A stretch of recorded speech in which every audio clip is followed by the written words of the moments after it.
Hvað myndi segja ykkur að stífleiki eða verkir í hrygg og líffærin geta haldist í hendur? Margir kannast kannski við það að þau upplifa stífleika og svoleiðis í hryggnum sínum og það að braka í honum getur létt svolítið á honum.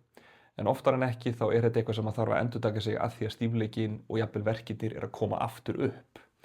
Þetta getur í sjálfu sér gerst þegar að líffæri er að reyna að senda frá sér skilaboð að því að vöðvar og líffæri deila sömu hryggjarliðum.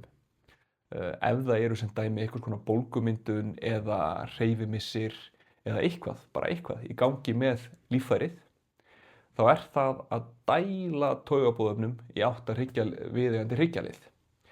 Og þetta eru svo miklar upplýsingar að hryggjarliður veit ekkert almennilega hvað hann á að gera við þetta, hann í sjálfu sér bara stífnar svolítið upp. Þannig að þegar að þú hnykkir eða brakar í liðnum, þá svolítið svona resettaru þessi taugaboðefni, en út af því að það er ennþá eitthvað í gangi með líffærinu, þá heldur líffæri bara áfram að dæla taugaboðefnum aftur á hryggjarliðnum. Þetta er svona dæmi einn hugsunarhátt hjá osteópötum, en í okkar tilfelli þá myndum við sem dæmi fara að líta á líffæri sjálft til þess að draga úr taugaboðefnamynduninni.